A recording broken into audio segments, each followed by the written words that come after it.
Assalamualaikum warahmatullahi wabarakatuh. Salam sejahtera untuk kita semua.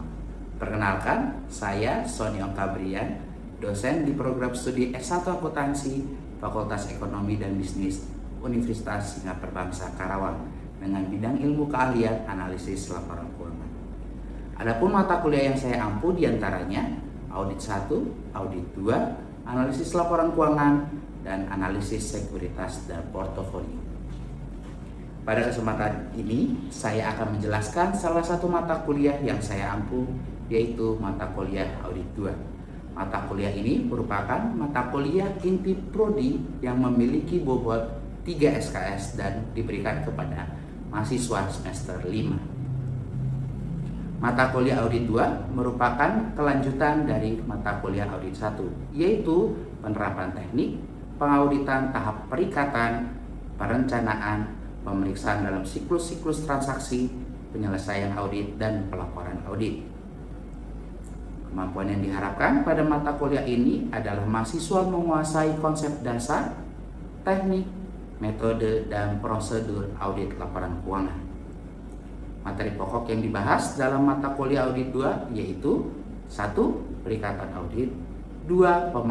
Pemahaman bisnis klien, 3. Perencanaan audit, 4. Materialitas dalam perencanaan dan pelaksanaan audit, 5. Penyusunan kertas kerja, 6. Pengambilan sampel audit, dan pelaksanaan audit pada siklus pendapatan, beban, kas, piutang, inventory, serta aset tetap.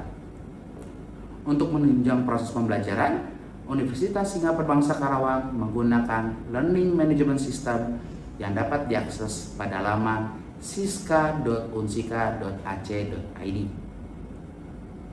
Selanjutnya, saya akan menjelaskan bagaimana penerapan teknik DIA atau Delivery, Interaction, and Assessment pada mata kuliah Audit 2. Delivery adalah pendekatan yang digunakan dalam menyampaikan materi ajar kepada mahasiswa agar materi tersampaikan secara efektif. Dalam mata kuliah Audit 2, saya menggunakan tatap muka dan tools pendukung seperti PowerPoint, Google Classroom, maupun Quizzes untuk pembelajaran agar mahasiswa lebih mudah memahami bagaimana proses audit dilaksanakan. Interaction yaitu dengan melakukan diskusi, tanya jawab, dan aktivitas yang mendorong keterlibatan mahasiswa. Saya menerapkan diskusi dengan mahasiswa serta melalui kuis interaktif dari Quizzes. Assessment yaitu melalui penilaian formatif, yaitu penilaian proses, serta penilaian sumatif atau penilaian akhir. Penilaian dilakukan dalam bentuk tes, yaitu melalui ujian tengah semester dan ujian akhir semester, serta proses dan tugas. Untuk bobot penilaian pada mata kuliah Audit 2 ini berdasarkan 4 komponen, yaitu proses sebesar 50%, yaitu dari aktivitas pembelajaran, tatap muka, dan diskusi, serta tugas sebesar 10%, ujian tengah semester sebesar 15%, serta ujian akhir semester sebesar 25%. Selanjutnya, mari kita lihat video pembelajaran pada mata kuliah Audit 2 yang saya ampu. Oke, selamat sore teman-teman. Oke, di pertemuan hari ini kita lanjut pertemuan sebelumnya, yaitu di mata kuliah Audit 2. Sebelum kita mulai, kita berdoa terlebih dahulu. Berdoa dimulai.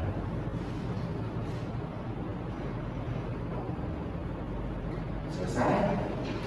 Oke, kita masuk ke materi kita di pertemuan 3 ini dalam proses perencanaan audit. Kemarin kita sudah belajar terkait tahap sebelum perencanaan audit, yaitu di perikatan. Perikatan itu kalau kita baca kemarin ya, terkait bagaimana kita sebagai auditor berkontrak dengan klien kita. Jadi apa yang harus kita lakukan dalam perikatan. Sekarang kalau kita sudah berkontrak dengan klien, apa yang harus dilakukan? Yaitu dalam tahap perencanaan audit. Kita harus namanya komunikasi dengan klien, tapi pihak yang TCWG dari singkatan atau dari singkatan those charged with governance, atau pihak yang berkepentingan dalam tata kelola.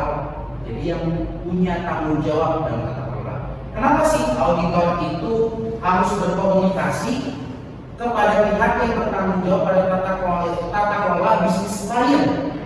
Karena dalam komunikasi ini ada tujuan mengkomunikasikan dengan jelas apa sih tugas dan tanggung jawab dari auditor, sehingga nanti pihak yang bertanggung jawab tahu tugas dan fungsinya dan bisa membantu kita dalam melaksanakan tugas dan fungsi auditor, yaitu mengaudit laporan keuangan.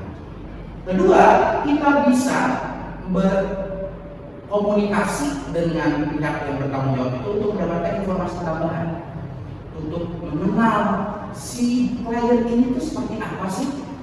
Jadi kita bisa mendapatkan informasi yang relevan, di mana informasi relevan itu kita pakai untuk proses audit. Dan pihak yang bertanggung jawab pada tata kelola itu memberikan sudut pandang yang berasal dari pelaksanaan audit, sehingga nanti bisa memberikan tanggung jawab terhadap pengawasan yang terjadi dalam bisnis klien. Karena yang bertanggung jawab pada tata kelola itu yang bertanggung jawab pada pengawasan. Jadi sebelum auditor kita sebagai auditor eksternal datang, pihak yang bertanggung jawab tata kelola itu yang memeriksa sebenarnya, mengawasi proses bisnis klien dan mendorong komunikasi dua arah, sehingga kita bisa berkomunikasi, kita sebagai auditor butuh informasi bisa mendapatkannya dengan lebih mudah. Terus siapa aja sih pihak yang berkepentingan atau bertanggung jawab pada tata kelola? Jadi teman-teman, kalau kita belajar ya, kalau di perusahaan paling atas yang mungkin kita ketahui adalah di direktur.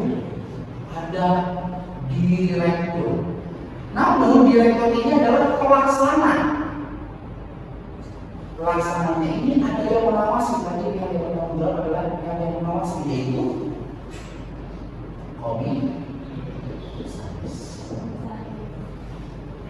Jadi pihak yang bertanggung jawab kepada tata kelola adalah orang atau kumpulan orang sebagai wali amanah korporasi yang bertanggung jawab atas pengawasan umum, karena dia mengawasi si direktur dan kebawahnya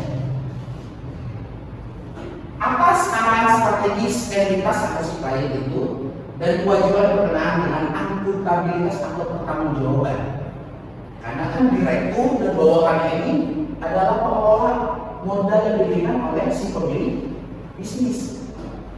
Pemilik bisnis punya duit, dikasih ke pengelola, dan dalam pengelolaannya diawasi oleh pihak yang bertanggung jawab pada tata kelola, yaitu komisaris.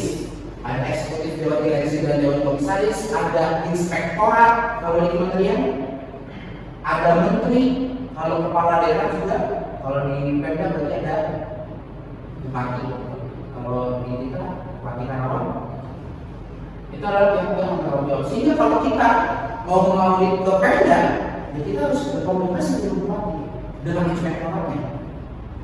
Kalau kita juga mau mengaudit korporat juga begitu, kita harus komunikasi dengan komisaris dan jajarannya, sehingga tadi tujuan dalam komunikasi ini kita capai. Selanjutnya, apa sih yang wajib dikomunikasikan oleh auditor kepada pihak yang bertanggung jawab pada bertanggung jawab pada tata kelola?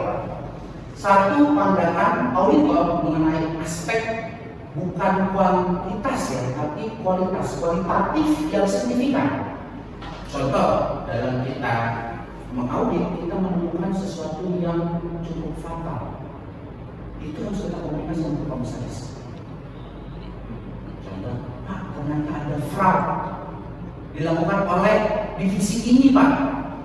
Itu harus kita lakukan. Termasuk juga dalam mengaudit kita merasa kesulitan. Contoh, kita minta laporan keuangannya dikasih, tapi kita minta buku besarnya, dia akan melangi. Kita mau cek inventorinya, pas ke gudang dikunci. Itu kesulitan kita dalam mengaudit.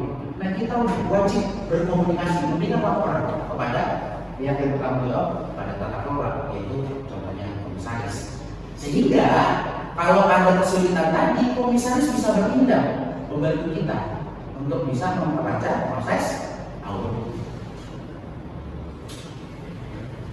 Nah, setelah kita berkomunikasi dengan pihak yang bertanggung jawab pada tata kelola, baru kita harus memahami si klien ini gimana sih menjalani bisnisnya. Kita sulit nih bisa memeriksa laporan keuangan si perusahaan kalau kita nggak kenal si klien. Contoh, kita datang perusahaannya namanya PT Ayam Gembira. Ini Ayam Gembira jualan ayam goreng atau dia peternakan ayam atau apa?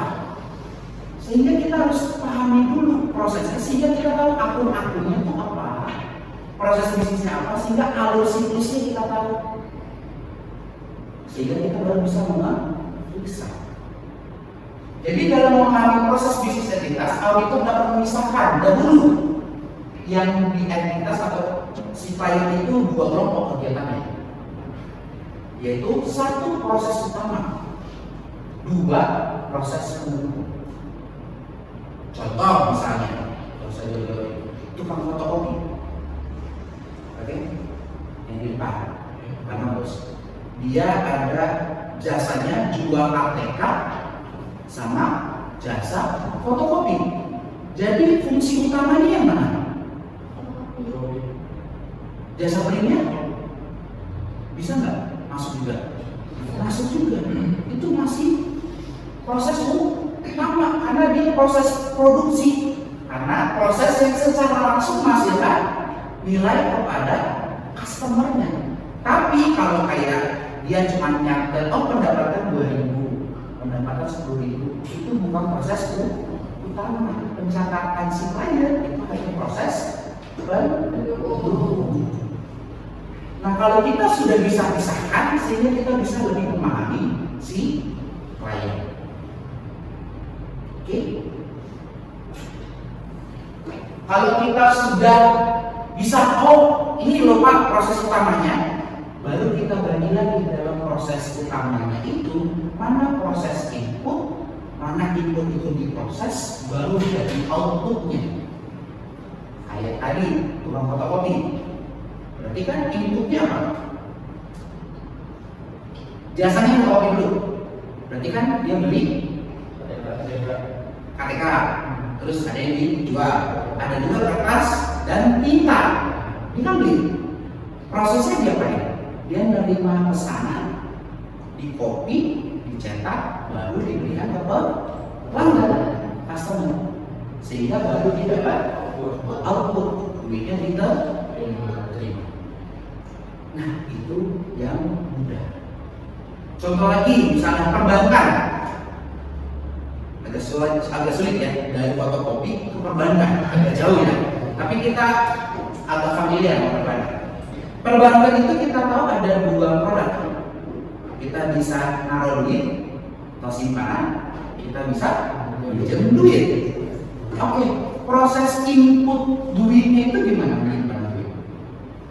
Berarti nasabah datang, daftar setoran, sehingga dalam setoran itu dia menerima uang. Ada proses lanjutannya enggak? Ada. Contoh pemberian bunga berapa persen ditanggung transfer ataupun setelah outputnya. Terus bisa nggak narik kembali datanya? Bisa. Entah dia datang ke bank, entah dia datang ke ATM. Itu baru satu proses. Itu baru nyimpen uang. Kalau minjem uang sama kan? Dia datang minta uang. Tapi ada prosesnya dulu. Apa nih kualifikasinya? Punya pendapatan tetap enggak? Punya pekerjaan tetap enggak? Punya jaminan enggak? Yang dipinjam kegedean atau kekecilan? Contoh, dia tuh kayak mahasiswa pinjam duit ke bank dengan hubungannya kecil Pak, cuma 4%. Pinjam tapi 400 juta. Prosesnya akan membatalkan di situ kalau dia tahu. Nah, kita sebagai auditor lihat benar nggak nih si bank dalam menjalankan proses output ini sesuai dengan kondisi umum. Sehingga kita bisa paham, oh benar ya, ada risiko yang bisa ditanggulangi.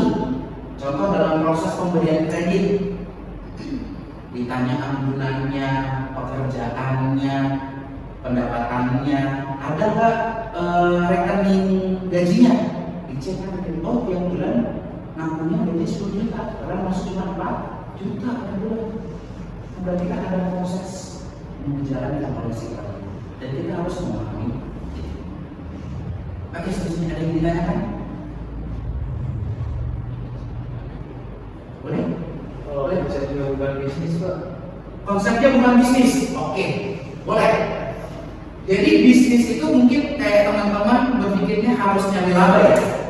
Nah, sedangkan kita kalau memeriksa laporan keuangan itu nggak cuma pada entitas yang cari laba atau yang punya perusahaan atau korporat, kita juga bisa mengaudit non profit. Contoh kayak musika juga bisa diambil laporan keuangannya. Terus gimana Pak memahami bisnis entitasnya? Sama, kita pahami dulu. Yang ini tadi slide sebelumnya ada proses utama dan proses pendukung. Kita sebagai auditor belum pernah dihitung kita, tapi kita tahu usaha itu adalah perguruan tinggi. Bisnisnya apa? Sekolah tinggi kan, berarti ada orang mau dapat jasa pendidikan terus bayar. Pertanyaannya, dapat jasa dulu atau bayar dulu? Bayar dulu. Berarti kan ada proses penjurnalan yang tepat. Berarti bayar dulu, baru dia dapat jasa. Waktu bayar, Ujika mencatatnya sebagai pendapatan diterima di muka, lawannya kas. Tapi waktu teman-teman itu kuliah, bayar, terus kuliahnya selesai, baru udah pendapatannya dihapus, pendapatan diterima di mukanya dihapus sebagai pendapatan. Jadi kalau kita tahu proses bisnisnya, kita bisa audit. Jangan sampai kok ada pendapatan tapi duitnya nggak ada. Boleh nggak mahasiswa utang? Bisa kan, ada cicilan. Ada cicilan kayak IP. Ya kan ada yang cicilan. Tapi kan berarti harus ada suratnya, ada pernyataannya, ada persyaratannya kan? Berarti bisa diajukan nggak? Bisa. Berarti prosesnya ada dua. Apakah semua mahasiswa bayar tunai langsung? Ada yang pakai beasiswa. Kalau beasiswanya di Pemda, berarti si klien nagihnya ke mahasiswa atau ke Pemda? Nah, itu proses bisnis harus kita pahami sebagai auditor. Jadi oke, benar atas mahasiswanya tuh si Amir misalnya. Tapi kita nantinya jangan ke si Amir, tapi beasiswa ke Pemda apa? Ke misalnya ke mana? Jawa Barat, atau dia ternyata dibeasiswakan langsung, tapi tetap kita nagih sebagai klien. Kita lakukan persoalan proses. Namun, teman-teman, semua proses ini kan ada tujuannya. Oke? Kalau kita belajar namanya tujuan, pasti ada halaman. Kalau kita belajar namanya adalah risiko atau kemungkinan tujuan itu tidak tercapai. Nah, kita juga harus menganalisis risikonya itu.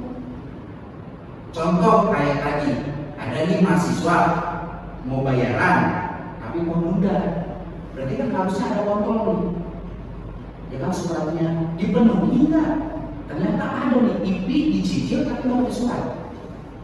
Berarti kan ada risiko yang terjadi tanpa ada pengendalian. Kita sebagai auditor lihat, wah kliennya berarti nggak benar nih, karena pengendaliannya tidak berjalan. Berarti risiko salah satunya tinggi. Kalau kita tahu risikonya tinggi, berarti kita nggak bisa dalam perencanaan. Kayaknya gampang nih, kita akannya dikit aja deh, atau nggak usah mengaudit terlalu dalam, karena risiko salah satunya tinggi. Lanjut. risiko dan pengendalian internal. Pengendalian internal itu kuat dapat mengurangi risiko audit. Kalau klien punya pengendalian internal yang bagus, kita dalam mengaudit, kita kan mau mengaudit itu memberikan opini ya. Tapi opini kita sesuai dengan fakta. Contoh opini adalah wajar tanpa pengecualian. Kalau risikonya adalah opini itu tidak sesuai dengan fakta. Tapi kita nggak mau itu terjadi. Sehingga kita harus memitigasi risiko itu. Salah satunya melihat pengendalian internal klien, terutama risiko bawaan dan risiko pengendalian. Risiko bawaan itu tadi bawaan bahwa oh ada nih mahasiswa tidak membayar. Tapi ada risiko pengendalian, sebenarnya ada sistem penagihannya. Pertanyaannya, penagihannya berjalan apa? Nah itu dua risiko yang berbeda. Auditor menilai risiko dan pengendalian internal itu untuk menentukan berapa banyak pengujian tambahan yang diperlukan. Oh, kita lihat semuanya udah nggak ada pembayaran tunai. Berarti kan risiko uang hilang dalam bentuk pembayaran nggak ada dong, atau selisih fisik nggak ada dong, karena semuanya udah pakai rekening bank, lihat. Berarti risiko itu sudah berkurang. Berarti kita tahu pengujian atas uang yang diterima itu sudah berkurang. Tapi kalau yang cicilan seperti apa? Baru digali lebih dalam. Jika pengendalian internal dianggap efektif, auditor dimungkinkan untuk melakukan pengujian yang lebih terbatas. Jadi nggak usah mendalam tesnya pada transaksi dan pada tingkat laporan keuangan. Namun jika pengendalian dianggap lemah, auditor harus meningkatkan pengujian substantif untuk mengatasi peningkatan risiko. Kalimatnya memang ini. Kalau si pengendaliannya lemah, kita boleh, berarti nggak harus dong. Tapi kalau pengendaliannya lemah, kita harus nambah pengujian substantif. Oke, sebelum itu sebelum kita selesaikan kelas kita, ada yang ditanyakan? Tidak ada. Sebelum kita selesaikan, kita ada kuis nih guys. Kita lakukan dulu ya kuisnya. Boleh diambil kan oleh masing-masing.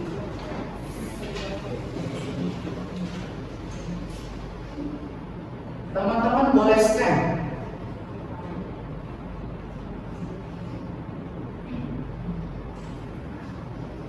Di layar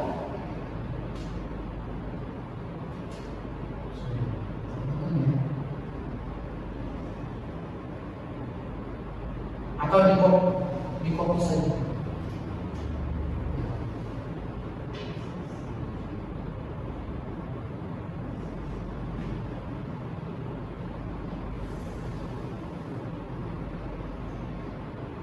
Nah, di scan, coba teman-teman di scan aja. Oke. Sudah? Coba join. Oke, sudah ada Mas Hermi. Sudah.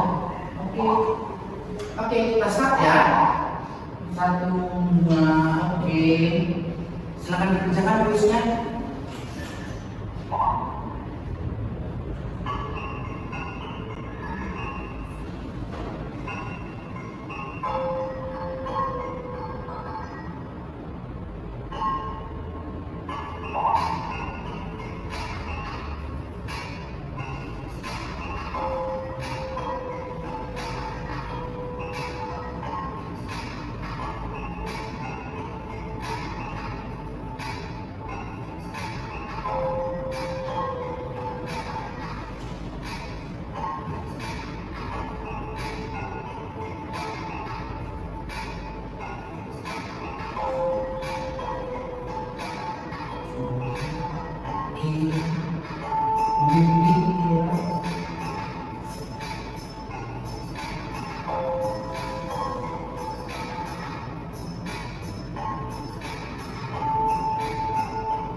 pertamanya nama siapa?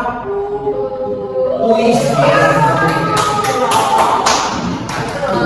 Juara pertamanya Mila, keduanya Mas Uji, dan ketiganya Mas Rizky. Mantap. Terima kasih teman-teman sudah mau ini, semoga memahami materinya ya. Jadi boleh nanti dipelajari kembali, kalau ada kesulitan boleh hubungi saya. Nanti kita akan praktik terkait komunikasi dengan pihak yang bertanggung jawab pada tata kelola. Kita sebelum praktik itu ada tugas, nanti teman-teman bisa kumpulkan lewat Google Classroom yang sudah tersedia di kelas masing-masing ya. Nanti ada artikel Auditors Communication with Audit Committee Evidence from Indonesia. Itu artikel teman-teman boleh baca. Yang ditanyakan adalah satu, apa sih yang dikomunikasikan? Dua, cara komunikasinya gimana? Apakah pakai bahasa isyarat? Ataukah cuma bersurat? Atau lewat rapat? Atau seperti apa? Di artikel itu ada. Jadi teman-teman bisa explore. Oke? Oke. Kalau begitu kita tutup pertemuan kita hari ini.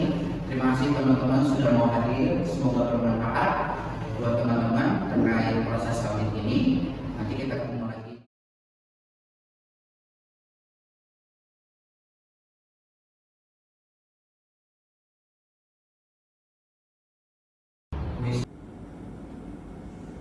Demikian pembelajaran mata kuliah audit 2 yang sudah saya lakukan. Terima kasih atas perhatiannya. Wassalamualaikum warahmatullahi wabarakatuh.